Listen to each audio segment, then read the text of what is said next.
Вітаю, це медіа-центр Ukraine Odesa. Welcome to the Media Center, Ukraine, Odessa. We are launching our today's briefing.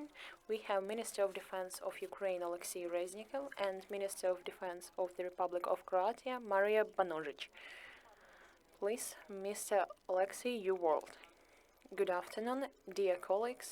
I'm glad to present here again in Media Center in Odessa. That's a good tradition when I welcome our guests, friends of Ukraine, ministers of defense of friend countries, exactly here on the south of Ukraine. And today I have an honor to welcome Minister of Defense of the Republic of Croatia, Maria Banožić, who is serious and powerful friend of Ukraine and who always show staunch position on the behalf of Ukraine during all our meetings in regime of Ramstein Club, and I'm very grateful for this, Maria, for your personal involvement, not as a person who is taking a position of the minister, but as a person who understands Ukrainians, because Croatia itself experienced warfare, and your people know what is tragedy of Vukovar and what is memory for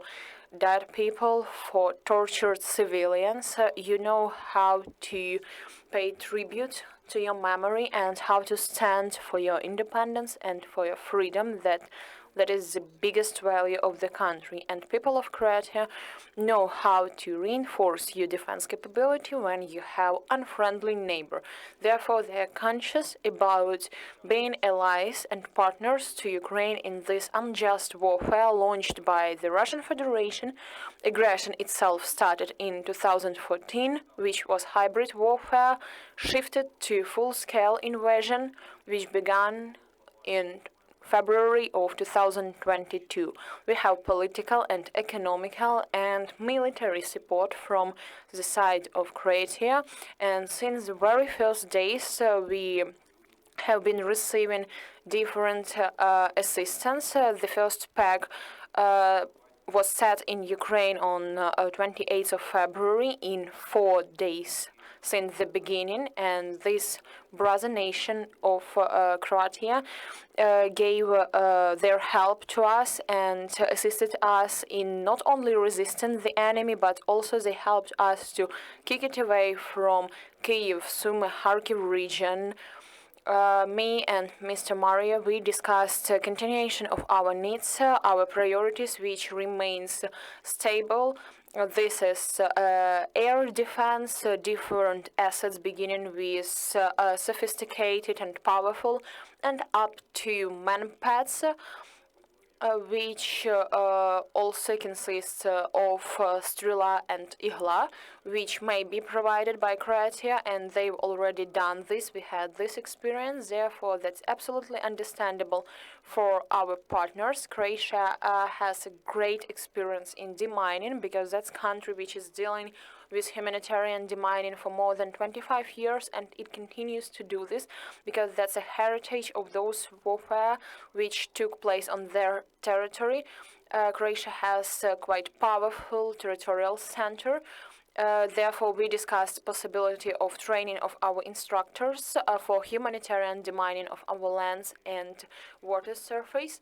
We also visited different places here in Odessa, which belongs to defense. We also conducted a grain initiative briefing when Ukrainian grain and Ukrainian sunflower oil are being sent to starving countries, to Africa countries and Asia countries, and we agreed upon further cooperation with Croatia. Therefore, I'm very grateful for the people, government and parliament and Ministry of Defense of Croatia for being together with us. So, Maria, please.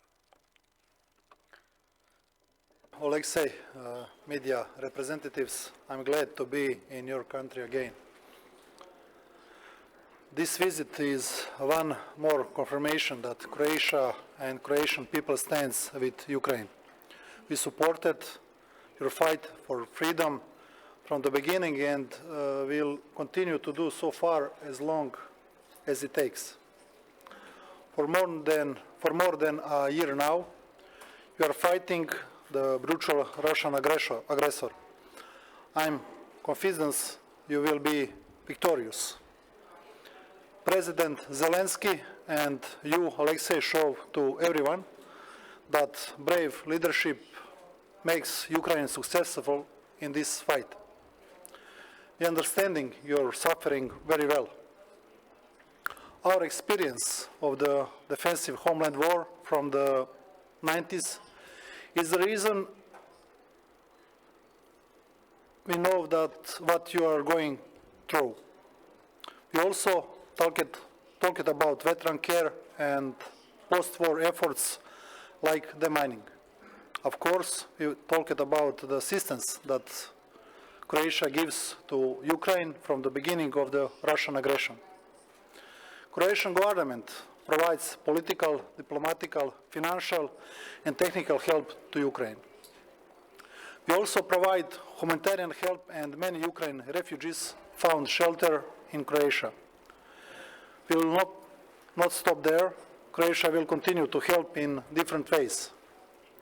We will also do it through available mechanisms in the European Union. Our parliamentarians hosted the International Crimea platform in October in Zagreb last year. That was a strong message of unity in support of Ukrainian people. The international community will continue to stand by Ukraine. That is very important to say. International law and internationally recognized borders of countries must be respected. Terrible Russian war crimes in Ukraine are unacceptable. So Croatia supports the work of International Criminal Court. All of Europe must be aware that Russian missiles which fell on Ukraine are not so far away from our own homes. This Russian aggression and Russia's influence have effects on security, but also on the economic situation in Europe. We can especially see it in countries in South Europe, which are Croatia's neighbors. For that reason, support to Ukraine on condemnation of Russian unjustified and unprovoked aggression goes beyond the borders of your country. It's about desire for stability and peace in all of Europe. So you can count on Croatian government. Croatia stands firmly with Ukraine. Finally, I brought my friend Alexei, a Croatian symbol of suffering, but also of freedom of Croatian people, the replica of Vukovar Water Tower. Slava Ukraini! Героям слава. Thank you for your speech. Колеги, будь ласка, ставте запитання, я надам мікрофон. Dear colleagues, place your questions and I will give you a mic. My name is Serhiy Osachuk. I'm from 1+1 channel. Just months ago we had information that Croatia is going to provide 14 helicopters Mi-8. On which phase this project is being placed, and did you receive anything, Mario? Like I said, the Croatian government from the beginning support the Ukraine on the financial, technical and material level, give the political support. One of the political support is through the decisions that we have on our government process. So one of them is helicopters, and I expected that we finish the transfer so soon. Дякую дуже. Наступне запитання.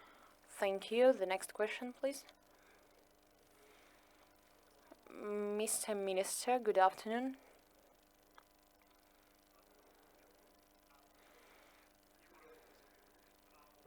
So your main battle tanks from the West are beginning to arrive.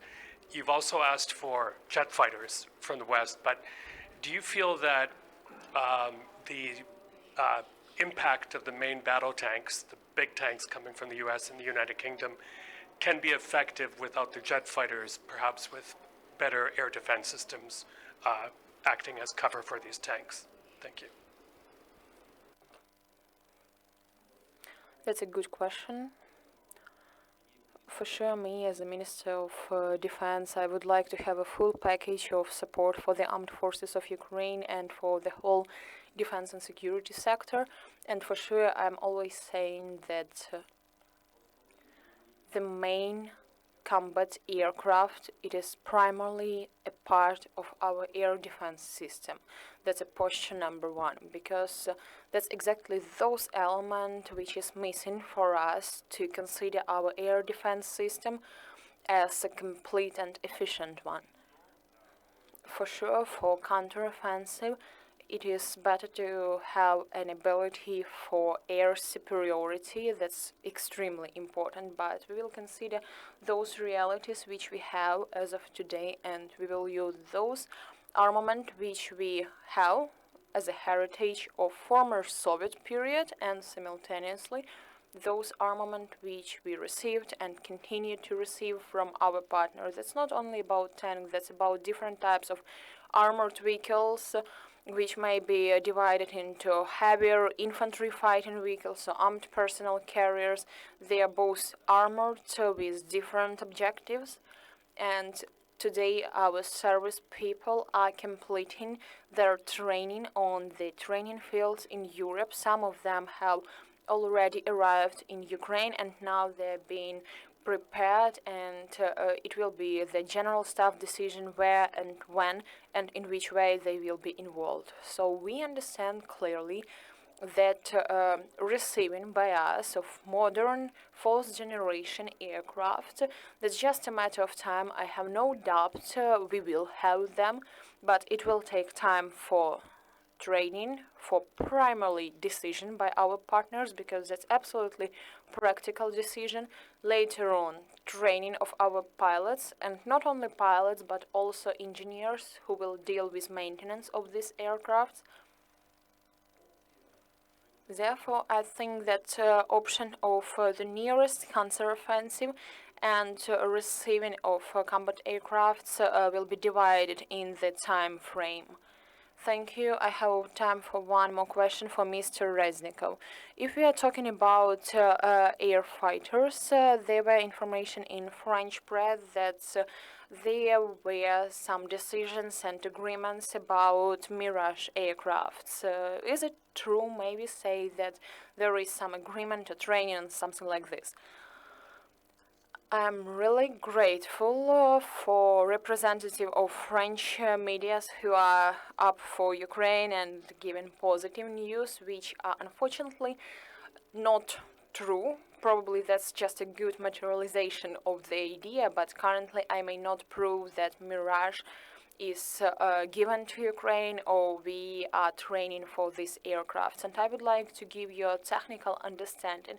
Nowadays, Ukrainian Air Forces have MiG-29, that's fighter jet, and due to its radars, it is able to see on distance 60 kilometers and engage aerial targets on the distance 30 kilometers. That's just a matter of construction of armament.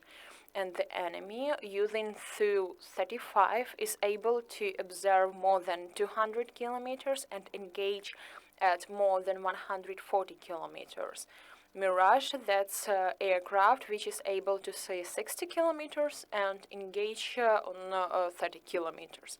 So let us be realistic about us being satisfied with any aviation platform for usage by the armed forces of Ukraine, but the main combat aircraft probably should be more sophisticated with ability to see up to more than 200 kilometers and engage targets on distance more than 150 kilometers. The same story with tank coalition which we have today, where we have several types of tanks, but the main battle tank is the one which will be mostly used by the armed forces of Ukraine. Therefore, I think that we will continue discussion with our partners, and as a result, Ukraine will be armed with main combat aircraft.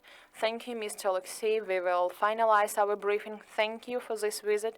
This was Alexei Reznikov, Minister of Defense of Ukraine, and Mario Banozhic, Minister of Defense of the Republic of Croatia. Thank you.